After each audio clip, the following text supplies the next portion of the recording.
من يهد الله فلا مضل له ومن يضلله فلا هادي له أشهد أن لا إله إلا الله وحده لا شريك له وأشهد أن محمدا عبده ورسوله أرسله بالحق بشيرا ونذيرا وداعيا إلى الله بإذنه وسراجا منيرا صلى الله تبارك وتعالى عليه وسلم.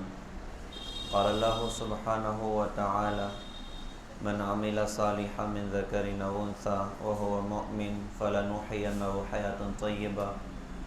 وقال النبي صلى الله عليه وسلم لا تدخلون الجنة حتى تؤمنوا ولا تؤمنوا حتى تحابوا اولا ادلکم علی شیء اذا فعلتموه تحاببتم افشوا السلام بینکم او کما قال رسول اللہ صلی اللہ علیہ وسلم. محترم بزرگوں، دوستوں اور عزیزینی بھائی، اس پوری کائنات کے خالق اور مالک اللہ ہیں. اس پوری کائنات میں اللہ تعالیٰ کی قدرت اور طاقت کام کرتی ہے. اللہ تعالیٰ جس چیز کے فیصلے کرتے ہیں تو اللہ کے فیصلے کو کوئی روکنے والا نہیں ہے.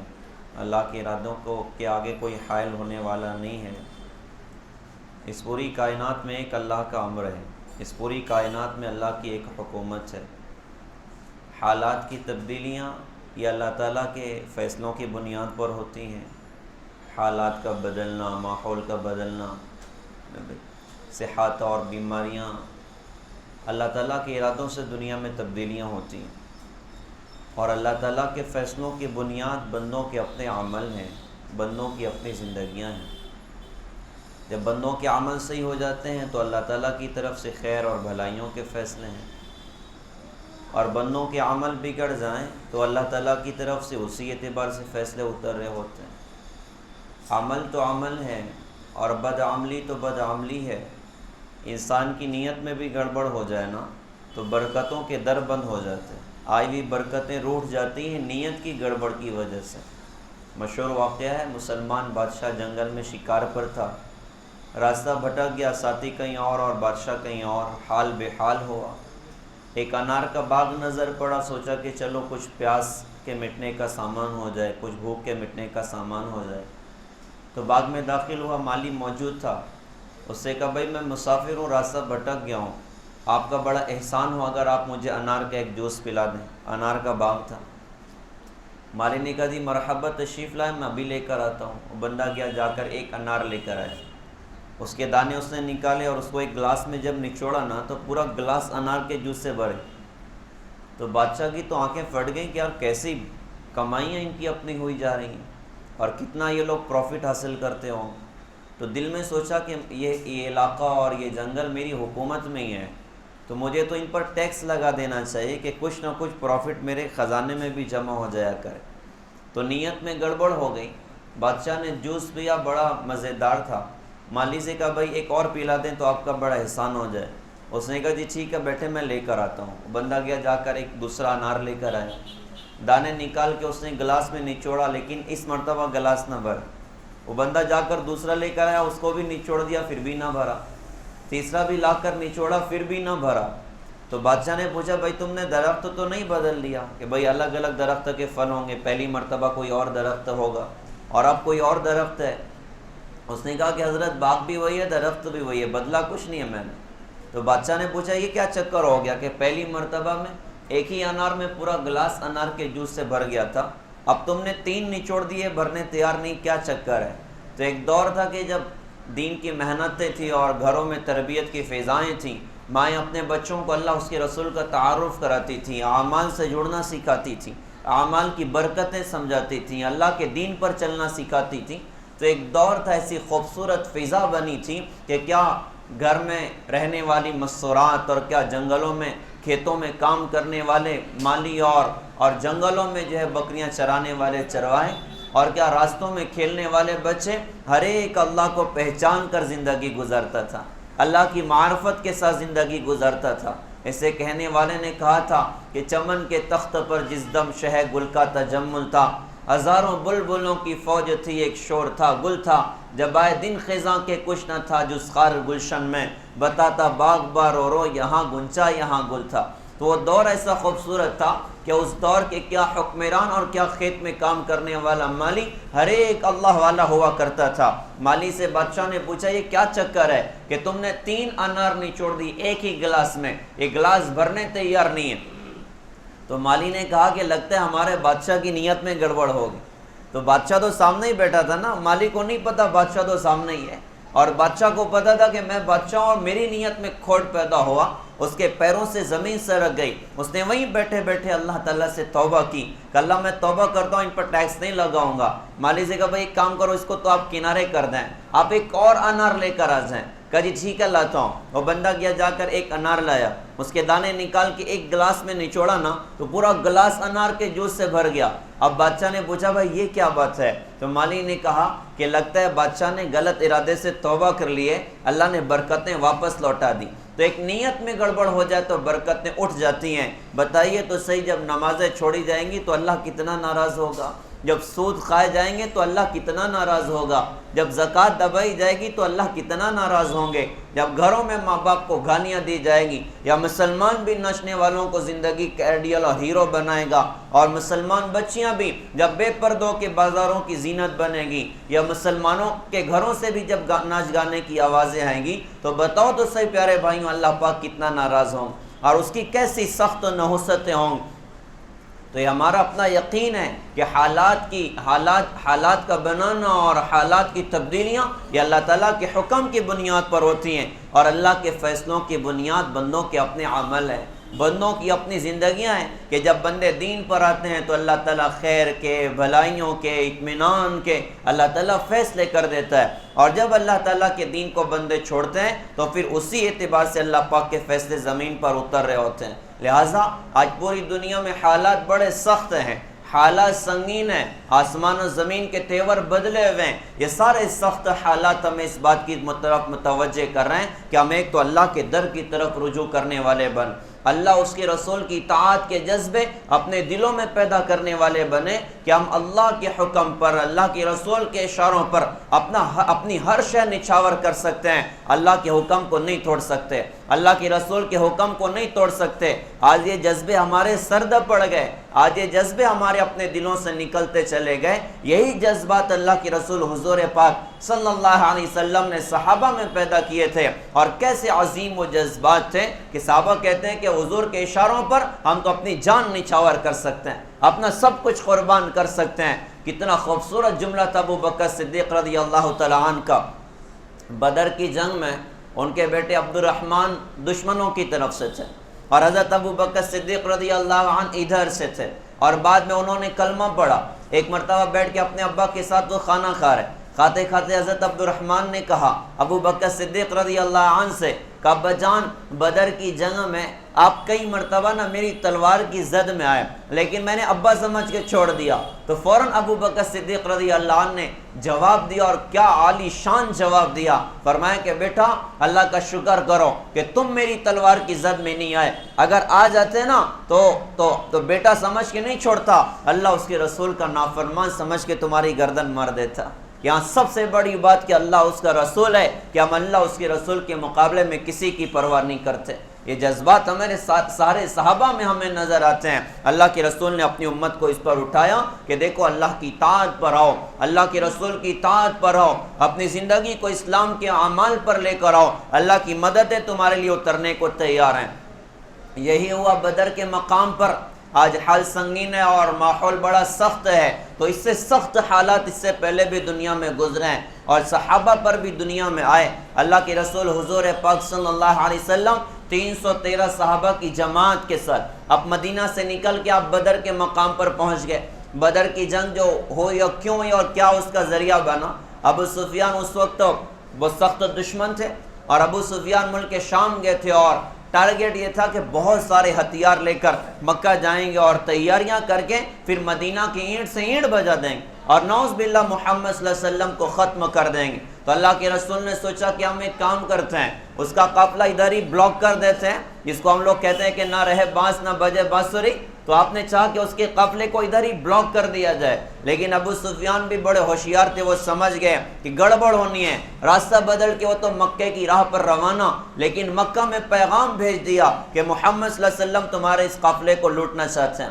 اب وہاں تو آگ لگ گئی، اور ابو جہل جو بڑا سخت تھا اس نے تقریباً 1000 لوگوں کو جمع کیا مقابلے کے لیے، اور وہ بھی مکے سے روانہ ہوا۔ ادھر آقا صلی اللہ علیہ وسلم بدر کے مقام پر ساتھیوں کے ساتھ، ادھر ابو جہل اپنے لشکر کے ساتھ سامنے آیا، ادھر 1000 ادھر 313، اور ان کے پاس ہتھیار، ان کے پاس اسباب، ان کے پاس کھانے، ان کے پاس سواریاں۔ اللہ کے رسول حضور پاک صلی اللہ علیہ وسلم نے صحابہ کا حال دیکھا تو ان کا حال کیا تھا کہ 313 تھے، ٹوٹی ہوئی تلواریں تھیں، 2 گھوڑے تھے، 70 اونٹ تھے، اور پیٹ میں کھانا نہیں، بدن پہ کپڑا نہیں، پیر میں چپل نہیں، ان کا حال بڑا عجیب تھا۔ اللہ کے رسول نے دونوں کا حال دیکھا، ادھر سارے اسباب موجود ہیں، ادھر اسباب بالکل ختم ہیں، تو اللہ کے رسول حضور پاک صلی اللہ علیہ وسلم نے صحابہ کو جمع فرمایا، اور جمع فرما کے آپ نے ان سے مشورہ کیا۔ صحابہ میں انصار بھی تھے، مہاجرین بھی تھے، مہاجرین کی تعداد تھوڑی تھی، انصار کی تعداد زیادہ تھی، تو آپ نے سب کو جمع کیا اور جمع کر کے کہا کہ بھائی بتاؤ کیا کرنا چاہے۔ تو حضرت مہاجرین میں سے کچھ صحابی کھڑے ہوئے اور کھڑے ہو کر کہا کہ حضرت آپ جو حکم کرو ہم پورا کرنے کو تیار ہیں۔ جب وہ بیٹھ گئے تو اللہ کے رسول نے پھر فرمایا بھائی بتاؤ کیا کرنا ہے۔ پھر کوئی اور مہاجر صحابی کھڑے ہوئے اور کھڑے ہو کر کہا کہ حضرت آپ جو حکم کرو ہم پورا کرنے کو تیار ہیں۔ جب وہ بیٹھ گئے تو اللہ کے رسول نے پھر فرمایا بھائی بتاؤ کیا کرنا ہے۔ تو اب انصار سمجھ گئے کہ لگتا ہے اللہ کے رسول ہم سے پوچھنا چاہتے ہیں۔ تو انصار کے ایک بڑے سردار حضرت سعد ابن معاذ رضی اللہ تعالیٰ عنہ کھڑے ہوئے اور کھڑے ہو کر کہا کہ حضرت لگتا ہے آپ کا اشارہ ہماری طرف ہے، اگر آپ ہم سے پوچھنا چاہتے ہیں تو ہم اپنے دل کی بات کا آپ کے سامنے اظہار کرتے ہیں۔ اللہ کے رسول انصار سے ہی پوچھنا چاہتے تھے، اور کیوں پوچھنا چاہتے تھے اس کی وجہ یہ تھی کہ جب اللہ کے رسول مکہ رہا کرتے تھے تو انصار کے لوگ آئے تھے آپ کو لینے کے لیے مدینہ کے واسطے، تو اس موقع پر انصار نے کہا تھا کہ ہم مدینہ کے اندر رہ کر آپ کا پورا ساتھ دیں گے، مدینہ کے باہر کا وعدہ نہیں ہوا، مدینہ کے باہر ساتھ دینے کا وعدہ نہیں ہوا۔ اور بدر کی جنگ تو 160 کلومیٹر دور پر ہو رہی ہے، مدینہ کے باہر ہو رہی ہے۔ اب اللہ کے رسول یہی پوچھنا چاہتے تھے کہ اب تم ساتھ دو گے کہ نہیں دو گے۔ تو انصار سمجھ گئے کہ اللہ کے رسول کا اشارہ ہماری طرف ہے۔ سعد ابن معاذ رضی اللہ عنہ کھڑے ہوئے اور کھڑے ہو کر کہا کہ حضرت لگتا ہے آپ ہم سے پوچھنا چاہتے ہیں، تو اگر آپ ہم سے پوچھنا چاہتے ہیں تو ہم اپنے دل کی بات کا آپ کے سامنے اظہار کرتے ہیں۔ ہم نے مکہ میں آپ سے کہا تھا کہ ہم مدینہ کے اندر رہ کر آپ کا پورا ساتھ دیں گے۔ اس وقت ہم آپ کو اچھی طرح پہچانتے نہیں تھے، آپ کو اچھی طرح جانتے نہیں تھے، آپ ہجرت کر کے مکہ سے مدینہ تشریف لے کر آئے، 1 سال ہم نے آپ کو دیکھا، گویا کہ 1 سال کی اپنی کارگزاری حضرت کی خدمت میں رکھ دی کہ آپ کے اخلاق، آپ کی صورت، آپ کی سیرت، آپ کی سخاوت، آپ کی شجاعت، آپ کی نرمی، آپ کی محبت ہیں حضرت، آپ کو 1 سال ہم نے دیکھا۔ اب تو آپ کے بارے میں دل کی وہ کیفیت ہے کہ آپ جو حکم کرو ہم پورا کر جائیں، آپ کہو پہاڑوں سے کود جاؤ تو ہم کود جائیں گے، آپ کہو سمندر میں چھلانگ لگا دو ہم چھلانگ لگا دیں گے، آپ کہو کہ بر کے غیمات تک سواریوں کو دوڑاتے جانا ہے، اللہ کی قسم ہم دوڑائیں گے، ہم میں سے کوئی پیچھے نہیں ہٹے گا۔ اللہ کی رسول نے سنا تو آپ کی آنکھ میں آنسو آ گئے اور آپ نے مسکرا کر فرمایا کہ اب اللہ کی مدد آئے گی، اب اللہ کی مدد آئے گی۔ پیارے بھائیوں، یہ پیغام ساری امت کے لیے ہے کہ ہم اپنی زندگی میں اللہ اس کے رسول کی اطاعت پر آئیں، اللہ کے دین کو اپنی زندگی میں جگہ دیں۔ حالات سنگین ہے، کوئی دو رائے نہیں ہے، لیکن ان حالات میں ہم سب کے لیے رہبری ہے کہ اللہ اس کے رسول کو راضی کرنے والے بنیں، اللہ کے در پر جھکنے والے بنیں، اسلام کے مطابق اپنی زندگی کو گزارنے والے بنیں۔ اسلام زندگی میں اترے گا، اللہ پاک دنیا اور آخرت کی سرخروئی عطا کرے گا، اللہ دنیا اور آخرت کی کامیابی عطا کرے گا۔ اور خدا نہ خواستہ اگر حضرت محمد صلی اللہ علیہ وسلم کی زندگی کو چھوڑ دیا، آپ کی سنتوں کو چھوڑ دیا، آپ کی پاکیزہ تعلیمات کو چھوڑ کر اوروں کے گندے طریقوں پر راضی ہو گئے، پھر یہ بات پکی ہے کہ دنیا کی بھی ہلاکت ہے اور آخرت کی بھی ہلاکت ہے۔ اور دنیا تو بہرحال گزر جانی ہے، گزر گئی گزران کیا جھوپڑی کیا میدان، یہاں تو فٹ پاتھ پر پہ بھی لوگوں کی زندگیاں گزر جاتی ہیں، لیکن اصل مسئلہ موت کا، اصل مسئلہ قبر کا، اصل مسئلہ آخرت کا، اصل مسئلہ اللہ کے سامنے کھڑے ہو کر اپنی زندگی کے جواب دینے کا،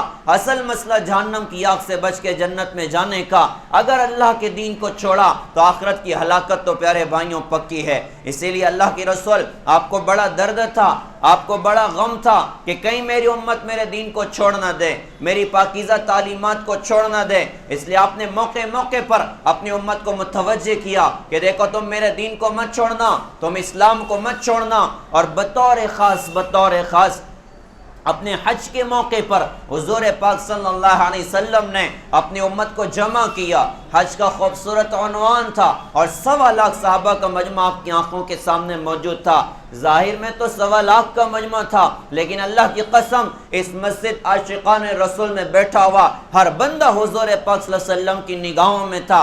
قیامت تک حضرت محمد صلی اللہ علیہ وسلم کی نگاہ تھی، اور آپ کا جو پیغام تھا وہ صرف 1.25 لاکھ صحابہ کے لیے نہیں تھا، بلکہ وہ پیغام قیامت تک آنے والی امت کے لیے تھا۔ اور کیسا درد بھرا پیغام دیا، اور کیسا غم بھرا پیغام دیا، کیسا محبتوں بھرا پیغام دیا۔ 1.25 لاکھ صحابہ کا مجمع سامنے بیان ایسا کیا کہ گویا کہ اپنا کلیجہ نکال کے امت کے سامنے رکھ دیا۔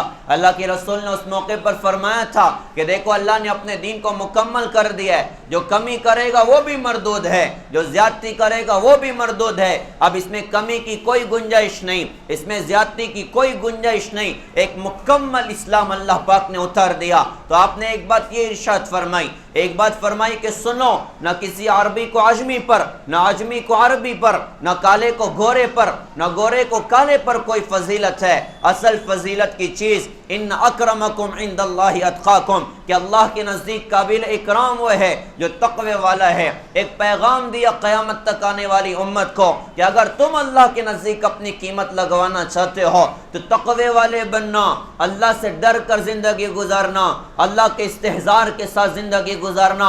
اللہ حسن جمال نہیں دیکھتا، اللہ جاو جلال نہیں دیکھتا، اللہ حسب نسب نہیں دیکھتا، اللہ تمہارا بینک بیلنس نہیں دیکھتا، اللہ تمہارا تنہائیوں کا تقوی دیکھتا ہے، اللہ تمہاری آنکھوں کی حیا دیکھتا ہے، اللہ تمہاری زبان کی سچائی دیکھتا ہے، اللہ تمہارے وجود کا اللہ کے حکم پر چلنا دیکھتا ہے۔ تم تقوی کے ساتھ زندگی گزارنا۔ ایک خوبصورت پیغام دیا اپنی امت کو کہ متقی بن جانا، اللہ کے استحضار کے ساتھ زندگی گزارنا، کہ میرے کسی عمل سے میرا اللہ ناراض نہیں ہونا چاہیے، میرے کسی کام سے میرا اللہ ناراض نہیں ہونا چاہیے۔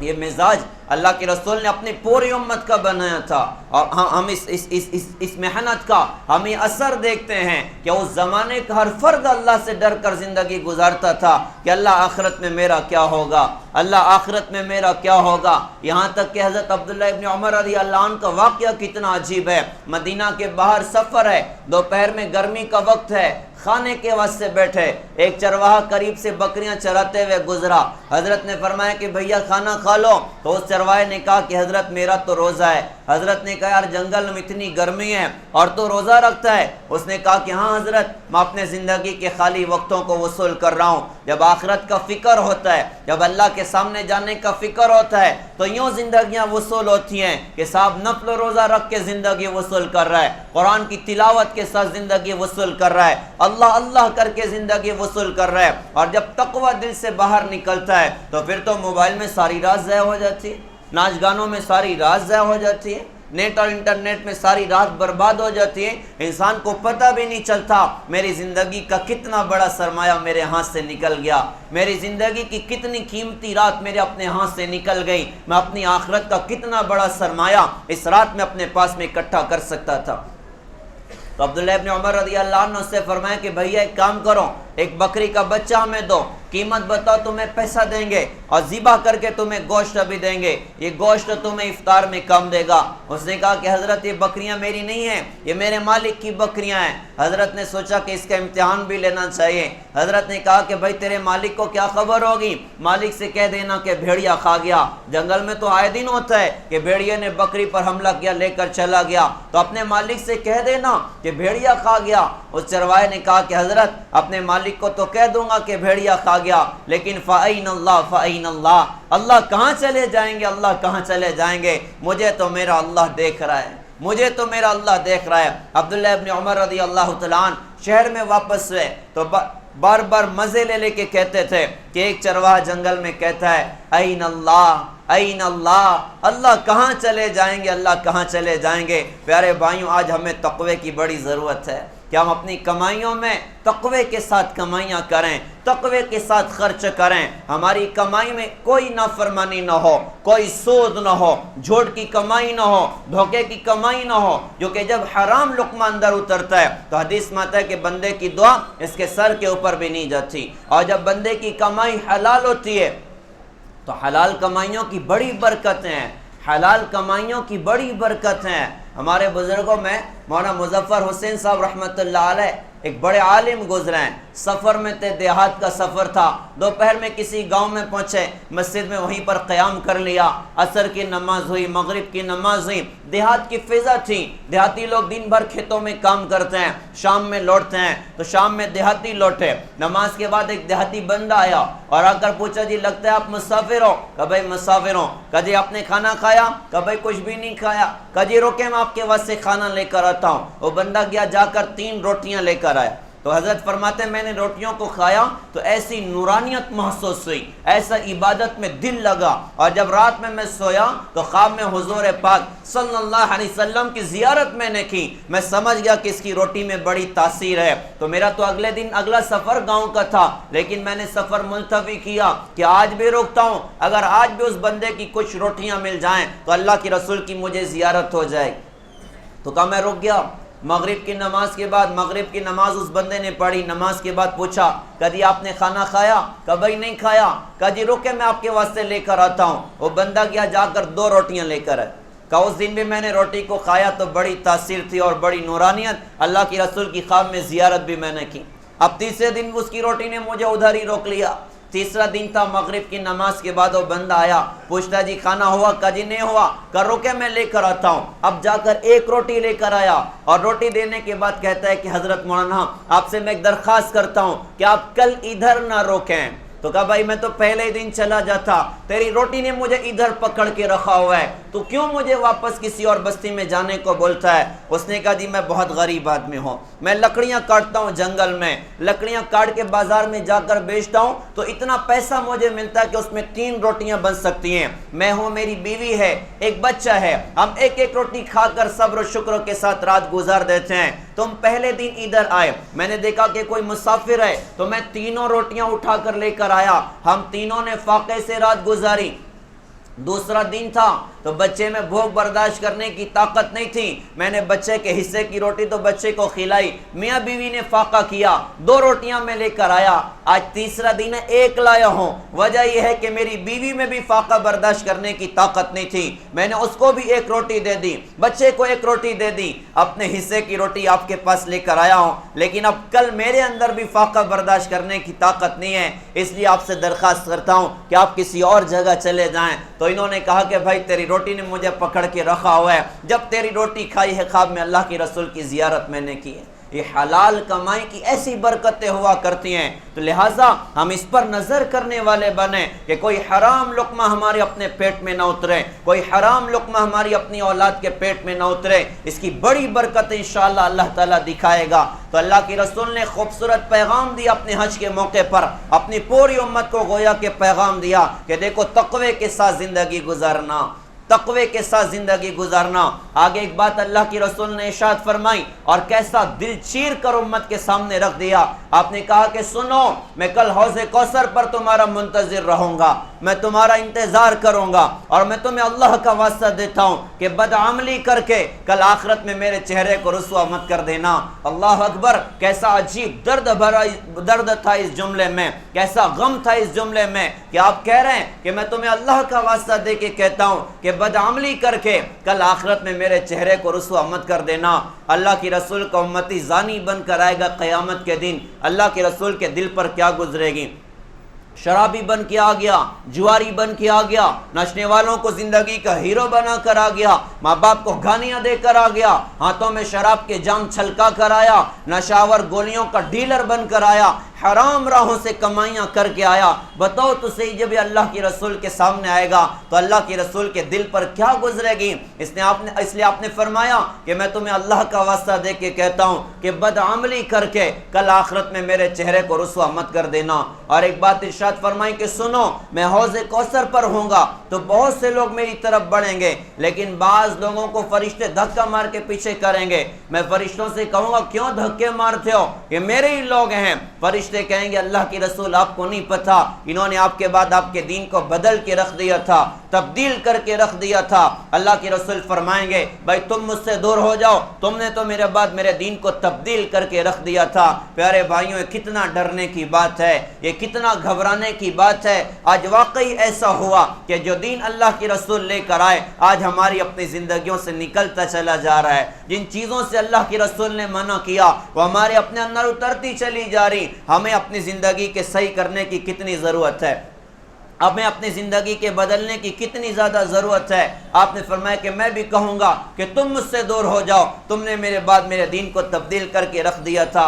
علامہ اقبال رحمۃ اللہ علیہ نے کیا درد سے کہا تھا، واعظ قوم کی وہ پختہ خیالی نہ رہی، برق طبعی نہ رہی، شعلہ مکالی نہ رہی، رہ گئی رسم ازا روح بلالی نہ رہی، فلسفہ رہ گیا تلقین غزالی نہ رہی، مسجد مرثیہ خواہیں کہ نمازی نہ رہے، یعنی وہ صاحب اوصاف حجازی نہ رہے، شو رہے ہو گئے دنیا سے مسلمان نابود۔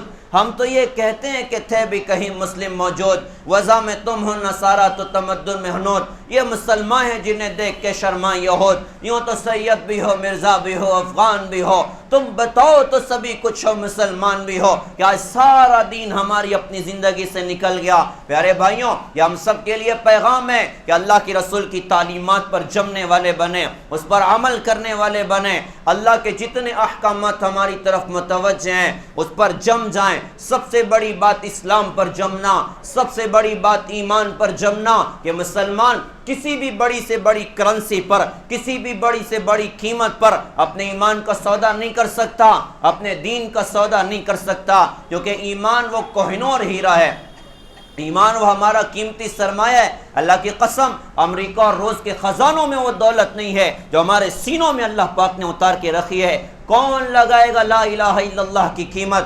کون لگائے گا محمد الرسول اللہ صلی اللہ علیہ وسلم کے کلمے کی قیمت؟ اللہ نے کتنی بڑی دولت عطا فرمائی، ہمیں اس پر جمنا ہے، اپنی نسلوں کو اس پر جمانا ہے۔ باطل کا اس وقت بڑا حملہ ہماری اپنی نسلوں کے ایمان چھیننے پر ہے، ہماری اپنے نسلوں کے دین چھیننے پر ہے۔ ہم ایمان پر جمیں، اپنی نسلوں کے ایمان کی حفاظت کی فکر کریں، اللہ اس کے رسول کی اطاعت کے جذبے اپنے اندر میں پیدا کریں کہ ہم ہر جگہ اللہ کے دین پر چلیں گے، اللہ کے رسول کی پاکیزہ تعلیمات پر چلیں گے۔ ہم دیکھیں نا کہ ان کی سنتوں کے چھوڑنے نے کتنی تباہیوں تک امت کو پہنچا دیا، کتنی بربادیوں تک امت کو پہنچا دیا۔ ایک مثال دیتا ہوں، جیسے نکاح ہے، شادی ہے، شادیوں کے موقع پر نبی کی سنتوں کے چھوڑنے کی کیسی نحوستیں دیکھیں تو صحیح۔ آج پورے ملک میں اگر جائزہ لیا جائے تو لاکھوں مسلمان بچیاں گھروں میں بیٹھی ہیں، عمریں 35 کے اوپر ہو گئی، 40 کے اوپر ہو گئی، جہیز کی لعنت ہمارے اپنے معاشرے میں گھستی چلی گئی،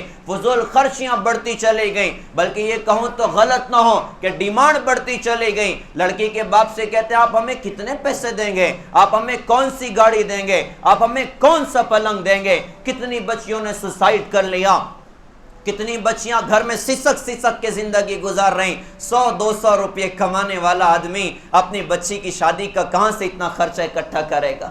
لہٰذا پیارے بھائیوں، ہم سنتوں کو زندہ کریں، خیر ہمیں ملے گی، برکتیں ہمیں ملے گی، حفاظت ہمیں ملے گی، تو ہمیں پورے دین پر آنا۔ اور ایک بات عرض کرتا ہوں کہ مخلوق کے حق کو ادا کرنا، ہم مخلوق کا حق ضائع نہ کریں، ہم بندوں کا حق ضائع نہ کریں۔ آج بلا مبالغہ کتنے حق مارے جاتے ہیں، بہنیں سسک کر وہ قبرستان کی مٹی کا حصہ بن جاتی ہیں، لیکن بھائی بہن کے حق کو نہیں ادا کرتے۔ اسلام کی تعلیم ہے کہ اوروں کے حقوق ادا کرو، کسی کا مال ہمارے ذمہ باقی ہے ہم لوٹانے والے بنیں، بہن کا حق ہے، بھائیوں کا حق ہے، ہم دینے والے بنیں۔ ٹھیک، آج طاقت پاس میں بندے کے ہے، کوئی چھین تو اس سے نہیں سکتا، لیکن قیامت کے میدان میں اللہ انصاف کا فیصلہ کر کے دکھائے گا۔ لہٰذا ہم بندوں کے ساتھ اچھا سلوک کریں، بندوں کے حقوق کے ادا کرنے کی فکر کریں۔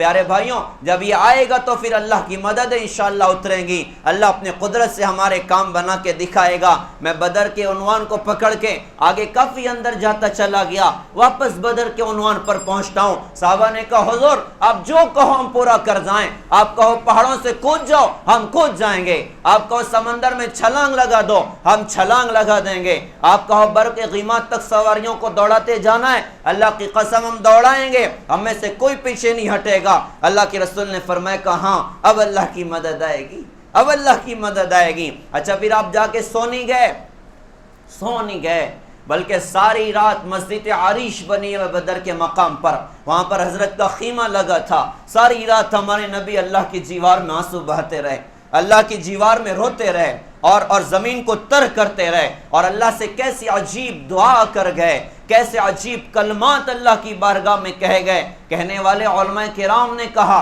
کائنات کی تاریخ میں ایسا جملہ کسی نبی نے اللہ سے نہیں کہا جیسا جملہ اس دن ہمارے آقا نے اللہ کی جیوار میں پیش کیا تھا۔ ساری رات روتے رہے اور روتے روتے کہا اللہم ان تہلک ہذہ اصابہ لا تعبد، اللہ تعالیٰ اگر آج اپنی مدد کو روک لیا اور آج یہ 313 کی جماعت ہلاک ہو گئی تو پھر قیامت تک آپ کی دھرتی پر آپ کی عبادت نہیں کی جائے گی۔ گویا کہ کہا کہ میرے رب یہ میری 13 سال کی کڑی محنت ہے، میں نے کیا کچھ درد دیکھے، میں نے کیا کچھ دکھ دیکھے۔